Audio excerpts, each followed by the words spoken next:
ভীষণ সহজে gluten free healthy walnut বানানা choco chips cake কি করে বাড়িতে বানিয়ে নেবে খুব সহজে, যেটা কিন্তু এগলেসও হবে। আর এটা চায়ের সাথে মিড মর্নিং স্ন্যাক হিসেবে বা বাচ্চা তথা বড়দের টিফিন বক্সও খুব ভালো যায়। তো চলো দেখে নেওয়া যাক রেসিপিটি।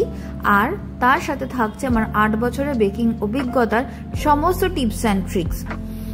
এখানে আমি ওভাররাইপ বানানা নিয়ে নিলাম, যেগুলো বাড়িতে খুব ইজিলি পাওয়া যায়, অনেক সময়তেই বেশি পেকে যায়, সেইগুলোকে নিতে হবে। 3টে খোসা ছাড়িয়ে নিলাম। আর প্রত্যেকবার বেকিং এর সময়তে বলে থাকি যে কেক টিনটা সবার প্রথম তৈরি করে নিতে হয়, আর তার জন্য কেক টিনটাকে গ্রিস করে বাটার পেপার যে প্রসেসে দেখাচ্ছি এভাবে করলে খুব ইজিলি ভালো করে সেট হয়ে যায়। তো বাকি প্রসেসে যাওয়ার আগে অনুরোধ রইল চ্যানেলটিকে অবশ্যই লাইক করে দিও আর শেয়ার করে দিও, সাবস্ক্রাইব করে আমার পাশে থেকেও। আমি এরকম প্রচুর হেলদি টেস্টি নানান রকমের রেসিপি তোমাদের সাথে শেয়ার করব, কেননা বেকিং আমার প্যাশন প্লাস প্রফেশন। তো অনেক রকম বেকিং আমি তোমাদের সাথে শেয়ার করি আর প্লাস রান্না তো করি। কথা বলতে বলতে যেটা করলাম, ওভাররাইপ বানানাগুলোকে ভালো করে ফর্কের সাহায্যে 5 মিনিট ধরে ম্যাশ করে নিলাম। 1/4 কাপ মেল্টেড ঘি ইউজ করলাম, দেশি ঘি। আর তার সাথে দিয়ে দিচ্ছি এখানে 4 টেবিল স্পুন জ্যাগরি পাউডার। কেউ যদি বেশি মিষ্টি পছন্দ করো আরো 2 টেবিল স্পুন জ্যাগরি পাউডার দিতে পারো।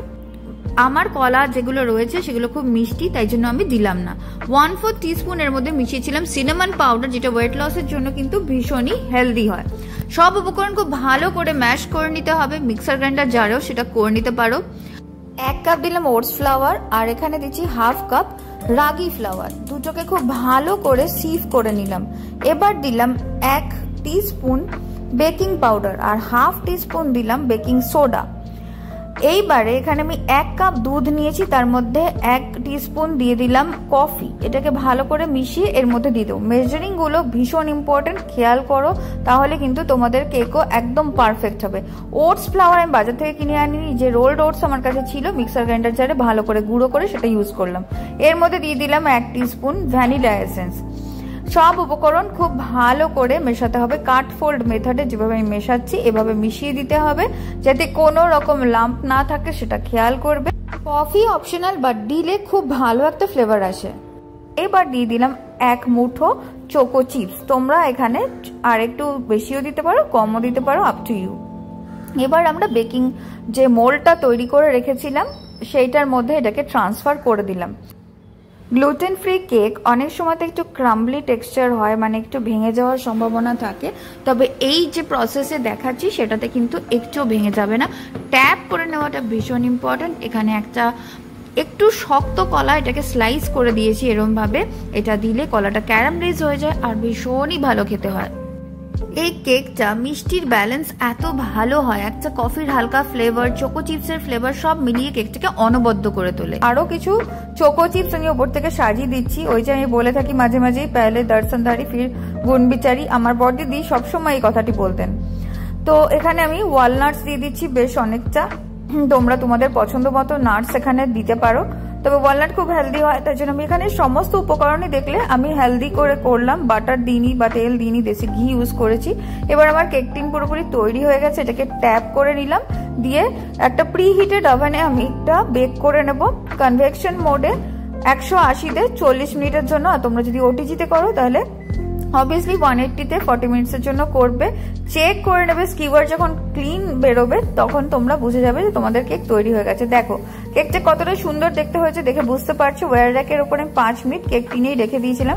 5 মিনিট পর খুব সাবধানে সাইড থেকে এটাকে ডিমোল্ড করে নিচ্ছি। এবার এটাকে আধ ঘন্টার জন্য এই রকম ভাবেই রেখে দেবো, বাটার পেপার সমেতই ঠান্ডা হতে দেবো। গরম কেক কখনো কাটবে না, তাহলে কিন্তু ভেঙে যাওয়ার সম্ভাবনা থাকে। ঝুড়ি চাপা দিয়ে এটাকে ঠান্ডা করবে, ফ্যান চালাবে না। ফ্যান চালালে কিন্তু এটা হার্ড হয়ে যাবে, কেক শক্ত হয়ে যায়। এই টিপসগুলো সবসময় মনে রেখো, আমি সবকিছু তোমাদেরকে বলে দিই। জ্যাগরি পাউডার আর রাগি ফ্লাওয়ারের জন্য কেকটার কালারটা এতটা সুন্দর এসেছে। আর একটা কথা বলি, যদি জ্যাগরি পাউডার না দিতে চাও তাহলে জ্যাগরিটাকে মেল্ট করে বা গ্রেট করেও ইউজ করতে পারো। যে সকল বাচ্চারা কলা খেতে পছন্দ করে না তাদের জন্য এটা আইডিয়াল রেসিপি, কেননা এইভাবে দিলে তারা কিন্তু বুঝতেই পারবে না। ঠান্ডা হয়ে যাওয়ার পর এটাকে আমি স্লাইস করে দেখাচ্ছি কতটা স্পঞ্জি হয়েছে। গ্লুটেন ফ্রি কেক যতখানি স্পঞ্জি হওয়া যায় ঠিক ততটাই হয়েছে, আর একটু ভেঙে ভেঙে যাচ্ছে না। একবার এইভাবে অবশ্যই বানিও, তোমাদের কেকও প্রথমবারে কিন্তু এরকম পারফেক্ট হবে। সব কটা টিপস অ্যান্ড ট্রিক্স যদি ফলো করে থাকো তাহলে। রেসিপি ভালো লাগলে অবশ্যই চ্যানেলটিকে লাইক করে সাবস্ক্রাইব করে পাশে থেকো। ভালো থেকো, নমস্কার। আর কমেন্টে জানিও কেমন লাগলো।